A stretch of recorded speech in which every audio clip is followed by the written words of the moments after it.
Welcome to the Profitable NDIS Provider Podcast, where we're joined by your hosts, Tania Gomez and Paul Bryan. In each episode, we'll be sharing valuable insights and tips to help you turn your NDIS business into a profitable venture. So whether you're just starting out or looking to take your business to the next level, you've come to the right place. Let's stop surviving and start thriving. Welcome everybody back to the Profitable NDIS podcast. And I'm here, Paul, obviously, with Tania, and today we're introducing our friend Besim from Nightingale software. Fantastic software that providers are using to look after their clients, their staff, manage their business, rosters, all that sort of thing. But obviously, having a really clear idea of how you manage your business has to be, really key to how you grow, how you keep all your ducks in a row, how you keep your compliance up to date. I'd love to hear from you, Besim. Well, introduce yourself, tell us a bit more about you and how you got into this. Good morning, Tania and Paul. Thank you for having me today. I'm the National Sales Manager here at Nightingale Software. Nightingale Software, as a company, we've been going for over 8 years.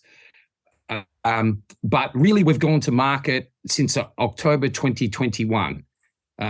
So when I say really we went to market, previous to that, we had some large not-for-profit clients, and we predominantly looked after them. From October 2021, we've gone to market, and now we have clients all over Australia, and all sorts of organisations of all shapes and sizes. Fantastic. And is it just like where does Nightingale fit in the market? Like what do you guys primarily do there? Okay, so Nightingale is a software platform for all community-based services. So that can be the NDIS, aged care, mental health, allied health, government programs. So, organisations that are working with children, both not-for-profit and for-profit.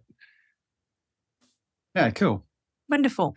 And I love technology and I love systems. And so I'm really excited to talk to you more about Nightingale. And I know that when I met you the first time, we had a quick look at the system and it looked pretty amazing. How does Nightingale help providers with simplifying workflows and, making their life easier? Great question, Tania. And there's so many ways Nightingale does that, or not just Nightingale, any software platform. So the first thing is centralizing data. So what I find is sometimes when I meet clients, they may have multiple systems, multiple spreadsheets, multiple workflows, but they're all on separate systems. So the first thing we do is centralize the data, which a great thing about centralizing is it gets rid of so much time, because having so many systems can be time consuming. Another thing that a system like Nightingale will do is automate all your tasks. So, you can imagine an incident report, for example. Traditionally, that might be a piece of paper. Someone might have a WhatsApp. Some organisations have WhatsApp groups to manage them, share drives, and it has to go through so many hands. So, a system like Nightingale can automate, for example, an incident report. A support worker or a mentor, someone in the field can fill in the incident report, and that automatically goes back to head office and triggers a heap of workflows. It also streamlines communications. So a system like ours, for example, we have an app for the staff, we have an app for the family and all participants. You can message from within the system to your staff or to your clients. And also giving real-time insights. So, if you're running an organization or you want to see how many hours your staff have been utilized this week, a system like ours can give you real-time access to things like that. That's amazing. That's great. Because I know that one of the main hurdles as a business owner myself is really that transparency of data. It's figuring out where are we spending the time. I work it out usually as like, what's my cost of acquisition, but then what's my cost of delivery, and then what are my overheads? And I'm looking at the percentage of those all of the time. But I find it particularly, quite difficult to get that information and be able to look at that information easily, because there's multiple systems that we're using as far as, some information is here, some information is in Xero, some information's in our project management tool, ClickUp, information is kind of dispersed. So I guess having it all centralized means that you've got that transparency, and you can easily then have a look at, okay, our hours are up, but our billing is down. So that, then that must be an issue with the billing and not doing that fast enough, or getting too many rejections with your claims and things like that. Exactly, Tanya. Another one could be incident reports. You're about to get audited, ask for your incident reports. Where are they? How confident are you that you can, at the touch of a button, have access to all your incident reports?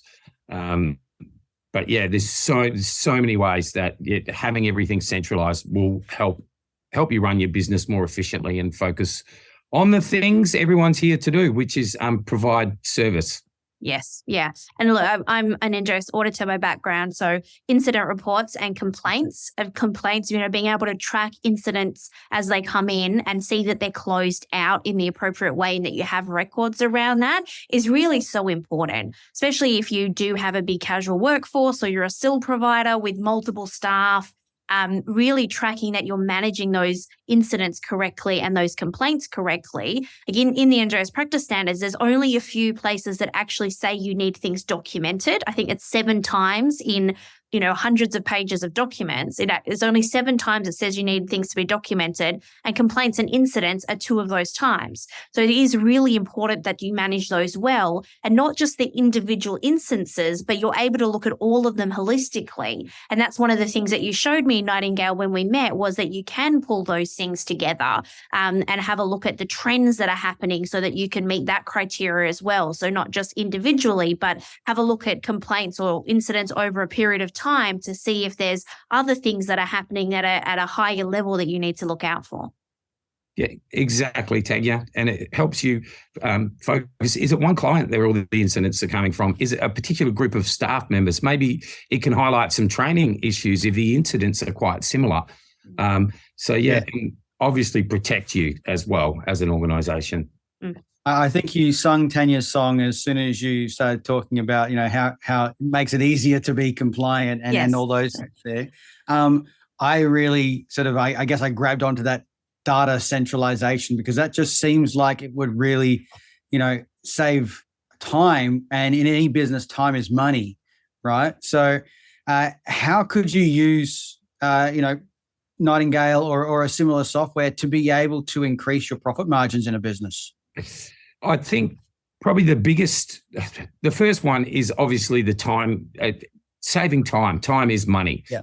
And I can give some real life examples. And we're not talking like massive not-for-profit national organizations with multiple offices. We're talking, growing businesses. And I've met clients that have been spending literally days just processing timesheets. And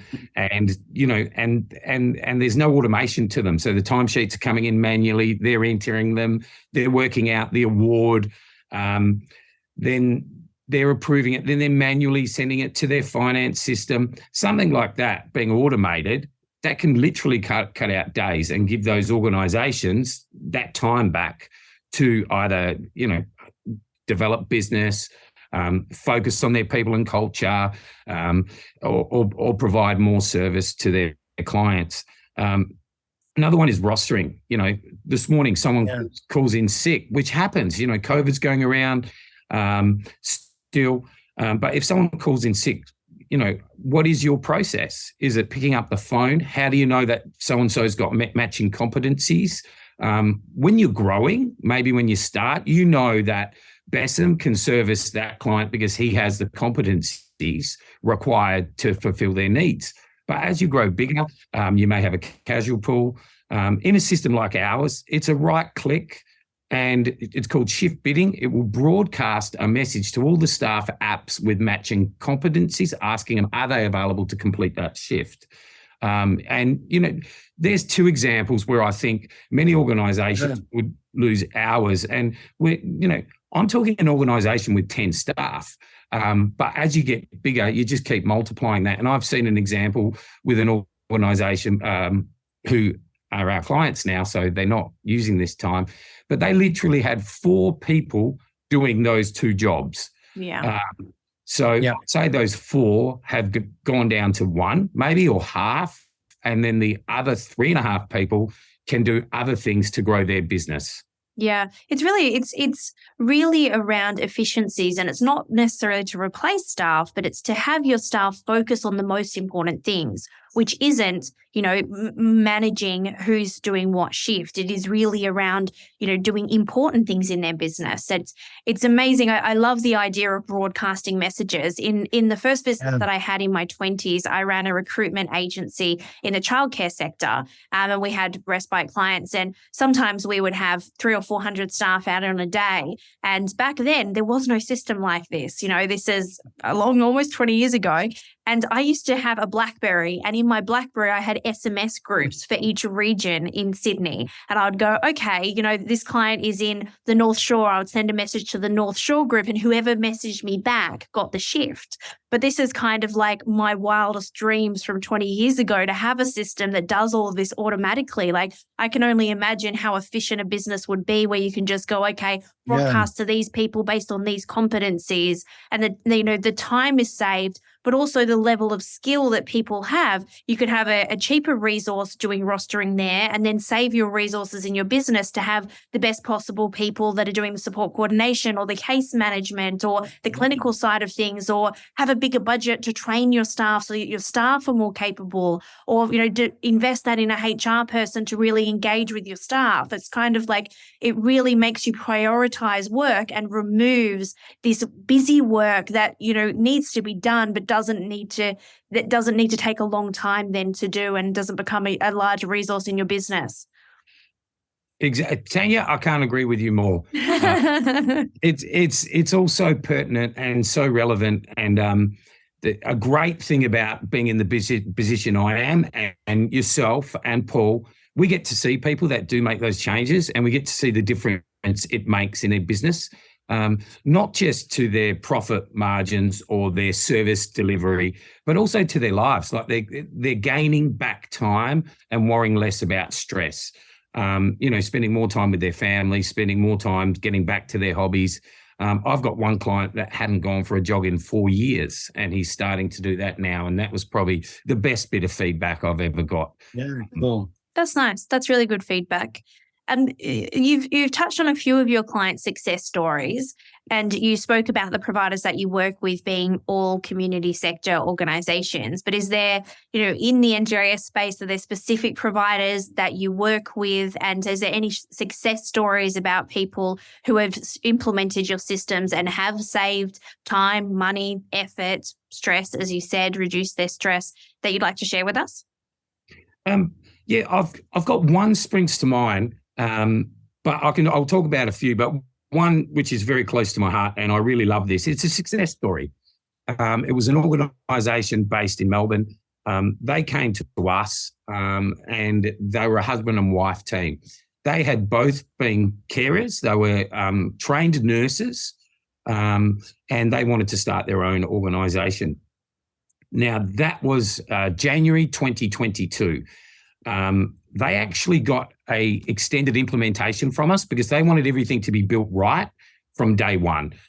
And so what they did is they spent a lot of time with our customer success team implementing Nightingale the way they wanted it, building a suite of forms. And so what they did is they went to market with what they thought was a best practice system. Along the journey, they've honed it, they've refined it. But today they're sitting at, I checked it this morning, 147 active users in Nightingale. So that's 147 employees. And when I spoke to them, it was about 3 months now, caught up with them, and I said, explain to me how Nightingale has helped this journey. One thing he said in the very first instance was, in the beginning, having the family and participant app was a point of difference within their organization. So when they were prospecting for new clients and meeting family members of new clients, and he would show them the portal. As a family member, as a participant, you can log in, you can see your schedule, you can change your schedule. We send feedback forms so you can give regular feedback. You can see you've got access to your funding. You can see how much funding is being used. You can see where your family member is versus their goals, all in an app. Some people would call it a client portal. We call it the family and companion app. So that was one great point of difference. Another one was their onboarding of staff. So whilst Nightingale isn't a HR system, they were able to onboard staff through Nightingale. So they would send a link and the potential staff would literally onboard themselves within Nightingale. They also created a custom form, which then would be filled in with all their competencies, some experience, a little bit about themselves. So that took out a step as they were growing their business, because imagine they were both working themselves, providing the care initially. So that's a great story where a couple of features gave them a point of difference in the beginning with recruiting and also attracting clients. But moving forward, they were talking about how they're so nimble, and they use a feature of Nightingale called Roster Smart. So they rarely over roster overtime. So they're, unless they really have to pay overtime, but Nightingale's telling them in the first instance at the point of rostering whether this staff qualifies for overtime or not. And so that's keeping them nimble and lean and able to service more people. That's a great example of a business that's grown. On the other end, we've had some large organisations that have, we took 700 user organisations that have literally gone from 8 or 9 systems down to Nightingale and a system called Power BI. And their finance system. Of course, you can't get rid of your finance system. But they recently were nominated for an innovation award in our industry. That's how much of a difference it's made to their business and their workflows. Now, they won't tell me how much it's increased their bottom line or allowed them to employ new people, but it definitely has. It definitely has. Yeah, look, that's amazing. I think that, seeing people be able to sort of let the software do the heavy lifting for them, and seeing how they go from just, I guess some businesses might feel like their organization is chaos at the moment, but moving to a place where the software is looking after those tasks, and it's organizing a lot of those day-to-day things which might feel like you're putting out fires all the time. What advice would you give to a provider who's looking to get into their first system? Like maybe they're just sort of getting cracking, or they've been using Google and OneDrive and WhatsApp and all those sort of things, but they need to get everything centralized. Well, my advice is be like the organization I mentioned before. Obviously, cash flow is important, but find a system that you can grow into rather than a system you're going to grow out of. The biggest challenge we get is meeting organizations that have outgrown their system.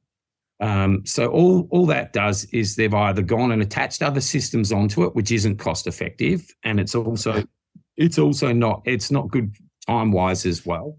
And invest in your implementation. So that is the most critical part of purchasing any software, is what you do at the implementation stage. So for those of you that don't know, an implementation is basically when you're setting up your software, your new software.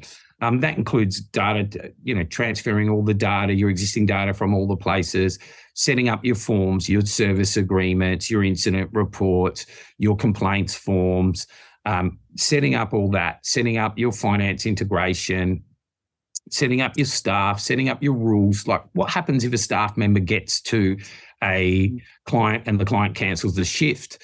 Does that automatically get billed? I would say so, because they haven't given notice. Setting everything up so everything's automated. The time you invest on your implementation, you will get back 10-fold, 20, 30-fold over the years. So do it once, do it properly. But in saying that, I do believe, obviously, when you're starting out, cash flow is an issue. Getting into software is good, because getting your staff and yourselves in the habit of using software, keeping everything centralized is very important. It's very hard. Sometimes we have clients that grow to, 100 user organizations, with hundreds of clients, and it's spread all over spreadsheets and 5 or 6 systems. Now, there's a big change management piece, getting everyone off that onto a new software system. But yeah, the biggest advice I can give is really invest in that implementation as much as you can afford, because you're investing in the future of your organization. Yeah, I think that's great advice. I've implemented countless systems, and I think the implementation is really important. But I think also the change management process that you spoke about, this buy-in, the idea of having a super user or a user inside the organization that is leading it and buying it outside, in my case, outside of me, who has invested the money in it, another person in my team loving the system, advocating for the system, so that it's not just, well, Tanya's chosen a system, you have to use it. It is, look how cool this is, look at these features. And one of my staff, who's worked in multiple of my businesses for many years, his name's Ron, and he really is always, when I'm rolling out a new system, he's always my choice for system, super user or advocate or whatever you call it, because he gets so excited by the system that he wants to run training sessions with the staff and he wants to show them this cool bit. And once it's implemented, he doesn't stop then. He then, like, when there's an update, he'll go and research the next update and, share it with pure joy, because he really does love seeing their organization implement more software to make their jobs easier. And he sees his role as he's in the business services team as a digital manager, actually. And yeah, he just makes implementation such a joy. And I've worked with many organizations implementing things. I've worked with a number of government organizations implementing software systems, and it can be really challenging to get that buy-in and get people using it. And if you can't get the end users excited and wanting to use it and get through that painful period of learning it for the first time, learning the navigation, getting into the features, it almost dies. And, you've got the senior managers using it and nobody else. Like, I've been to NDIS providers audit, and on their computer, there's a post-it note that says, use the system, and you've got people that are like, you have to put the notes in the system. And then it becomes chasing them with a stick, as opposed to luring them with a carrot, talking about all the ways this is going to make their life easier, and having a co-worker do that, as opposed to a manager or a authority figure, really does change that dynamic and help people engage better with the system. Tania, there's no more true words spoken today. Everything's been amazing, but it's so true. And what I've really loved is we're a young industry. And so we're all still learning in a way, but I have noticed with demos more recently, a lot of business owners bringing in their teams and subject matter experts to demos and then making them a part of the implementation. So they are the champion. So your rosterer is your chief rosterer is coming to the demo to ask the rostering questions. The person that handles your payroll and finance is answering those questions. Then when it comes to implementation, they're actually the subject matter expert that is working with the customer success team to implement it correctly. But you're so right. We've even had people join Nightingale from competitors, and we know their systems could do the majority, not as good as Nightingale, but the majority, they were just never implemented properly. So there was so much that they thought those systems didn't do. So yeah, getting the implementation right will save you so much money in the future. You should never have to, if you choose correctly, you should never have to leave a system. On that, I just want to let everyone know there's no system that will do everything you want it to do. It is impossible. But I believe 95% of what you need, or let's just say 90, there are plenty of systems. The other 10%, you're just going to have to deal with it, like me with a iPhone. I'm an Apple person, but yeah, the 10% that I don't like about it, I'm sure Samsung does, but yeah, I'll stick with it for the 90.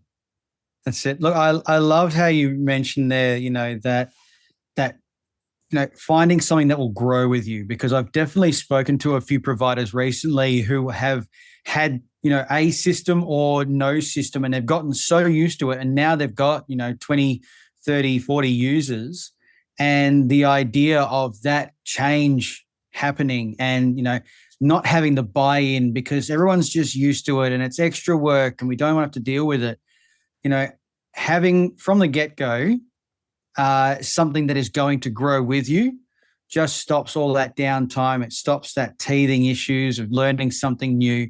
And it's just how your team grow. I love that. And I think that a lot of maybe newer providers at the moment listening to this could really take away the idea of that it is going to save you so much in the long run to lean on it for all your bits and pieces that you're doing, like your notes and your rostering and that sort of thing. But also it's going to save you so much later on. Yeah, I agree. I think that that's the number one thing with technology is get it right in the first instance, and then look for the efficiencies. The other pitfall that I often see is people continuing to get more systems as opposed to working with the service provider to see if there's custom development that can be done. So, we'll just, and I do this myself. I must say we have a bit of a sticky taped together solution sometimes, but they'll go, with Jotform I can just integrate that with this, or I can use this API to do that, as opposed to going, okay, well, all you really want is 2 extra questions. Let's go and ask the provider if there's custom development that you can pay for to add those 2 questions, as opposed to tacking on another system to do that bit that it doesn't do. And then also just watching what happens in those releases, because things like Zoom or Calendly or all of these systems that are often used, you'll find that there's so much overlap between the systems, and then you're paying for things 3 and 4 times, but you're never using it, as opposed to going, right, we reevaluate our tech stack every year. We spend about $150,000 on tech in my business, and we reevaluate our tech stack every 12 months. And we go, okay, is this serving us? What are the new features in the last 12 months that we don't know about? And what does that mean? So we've always used Calendly, and I love Calendly. Does great automations afterwards. But now that we've upgraded our CRM to HubSpot, we don't need to use Calendly because HubSpot does 90% of what we want. Doesn't do 100%, but does 90% of what we want. So we don't need to use that. We use Proposify for our proposals. Now that we've upgraded I think we spend, I'm going to make it up, but let's say we spend $500 a year on Proposify for our proposals, which is automated and looks beautiful. Instead of that, we just needed to pay $100 extra for our HubSpot license per organization to have these special we didn't use them initially because they didn't look as good. But, going back and going, okay, what now at the 12-month mark can HubSpot do? How do we reduce our tech stack? Because I'm constantly wanting to reduce. I want the systems that do what they do best, but also I don't want there to be too much overlap. And I know that technology changes so fast that if you don't look at it at least every 12 months, you end up paying extortionate amounts. And for me, $150,000 for systems is a lot of money. That could buy me, a couple of new staff members. That could do a lot in my marketing budget. But I also know that the systems do a lot of heavy lifting. And without them, my life and my team's life, our skills aren't best suited scheduling meetings or, sending proposals and copying and pasting from documents. So it's the investment, but also that review process that I think you need to do really regularly. Tania, the review process, I couldn't agree with more. Technology grows and it evolves. Like a software platform like ours, we're forever evolving, as we're a true user group. So if we have a large client come on board and they pay for customizations, our whole user group gets it. But it's hard when you're running an organization to keep up maybe with all the changes that have come through. And then you think that maybe a system like Nightingale doesn't do it, when in actual fact, it's been doing it for 6 months. You may have missed a communication or just been really busy. And I agree, put in an email, give a call to your software provider. This is what we're thinking of doing. Can we do it within the system? chances are you're not the first person to have thought about it. Yeah. Because, a user group like ours, thousands of users, hundreds of clients, someone else has thought about it and most likely have implemented it. And so it could just be a matter of, rather than paying extra money for another product, it could just be investing some money in training. And while you're doing it, learn the new processes and also get a best practice review of the way you're doing things. Because, everything evolves, especially software, especially our industry too. Yeah, I think that's really the key takeaway with working with systems that I have learned is ask the questions, ask the dumb questions, like don't be afraid. And I worked with a really good piece of software in the RTO space. And they used to have a forum that you could go to and everyone would put their ideas up and you could go and rate what one you think should be developed. And they'll choose the top 5 each year to develop. And you could see their rollout plan of when they were doing these things. So you could then make a decision and go, okay, it's in their map for 6 months' time. Okay, I'll pay for Jotform for 6 months to do that, but I'm going to put a note to revisit in 6 months, or maybe 12 months, because, it might be in beta or it might not be perfect yet. But just that idea of what you buy today isn't the product. It's not static. You're not buying a pen that's always going to be a pen. You're buying something that's living and breathing and changing as we use it. And that the adaptability of systems is huge. And, just like the invention or the adaptation of AI, that's going to change how we do things. And that's going to make it different again. So every time there's something that changes in this Web 3.0 that we're living in with this social construct around systems, it really does impact systems, as you said, but it impacts your day-to-day life. So it's that, I guess it's the idea that it's continually improving and, like everything in your business is, and that you shouldn't just say, well, the other thing that I get a lot from people is, well, my system is broken, so I just need a new system. And it's like, well, it's not the system. You're using 20% of a system. It's not the system. It's probably the training, the implementation, the adaptation, your understanding of the system, and then how you've set it up. And if you've got all of that wrong, yes, it can't do what you want it to. So let's go back, take a step backwards and have a look at, well, actually, let's go back and set it up from the beginning, or let's, set up a new instance and start again, or let's redo the workflow so that they make sense because your business has evolved and that no longer works. But it might not be the system. It's just you keeping up, the system keeping up with your workflows and vice versa. And staff turnover too. Some staff may be going on maternity leave, maybe decided to do something different, and potentially they were the knowledge base for your organisation. So what you think might not be possible could be. So, yeah. I love software so much. I'll be honest, I'm relatively useless at most, technology. So I rely on knowing the software that I have to do the things that I need it to do, because I haven't got, for myself, I don't have a team around me. I rely on the software that I use to do a lot of that heavy lifting. And there are so many different parts once you look at an NDIS provider, there's so many different parts, and some of them with, legal ramifications if they're not done right, and, all around all your compliance, but also, just making sure you're really taking care of your staff and really taking care of your participants. You can measure those things. And having looked at software and sort of been through the demo as well, I can see that it makes it so much easier to know exactly what's going on in your business at any given point, and being able to be on top of those things.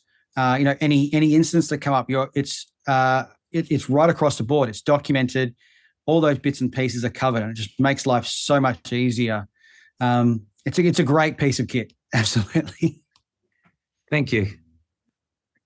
Well, I think that's awesome. That's been a really great chat today around systems. We've talked about obviously what Nightingale does, but we've also talked about how systems in general can improve your workflows, increase your profit margins. We've had some success stories shared, and we've also given some tips for first-time people when they're implementing their systems. And, as you said, investing in the implementation, getting a champion on board, making sure you're constantly reviewing your tech stack and revisiting that as things change. Was there any other last takeaways that you wanted to give us today? Me? Yeah. Sorry. Yes. No, I think I've covered it all, guys. Just invest the time, your time. I know time is money, but you're going to get the investment you put in today, you're going to get back 10-fold, 20-fold. Yeah. It'll help you run a better organization. It'll help you sleep with confidence, knowing that your compliance are met. If something changes, you can be at a restaurant and jump on your phone and you can broadcast that shift out. It'll really give you peace of mind. Wonderful. That's the end of the episode for today. And our next episode that we're doing next week is all around knowing your business culture. And that's Paul and I chatting about all things engaging staff, retaining staff, and why business culture is important. So I'm really excited about that episode, and I look forward to speaking to everyone again soon. It's going to be great. Thanks so much. Thank you, guys. Thanks, guys. Thanks for tuning in to another episode of the Profitable NDIS Provider Podcast with Tania Gomez and Paul Bryan. We hope you found today's episode informative and valuable. If you enjoyed the show, please don't forget to subscribe, leave us a rating, and share it with others who could benefit from our insights. Until next time, keep thriving.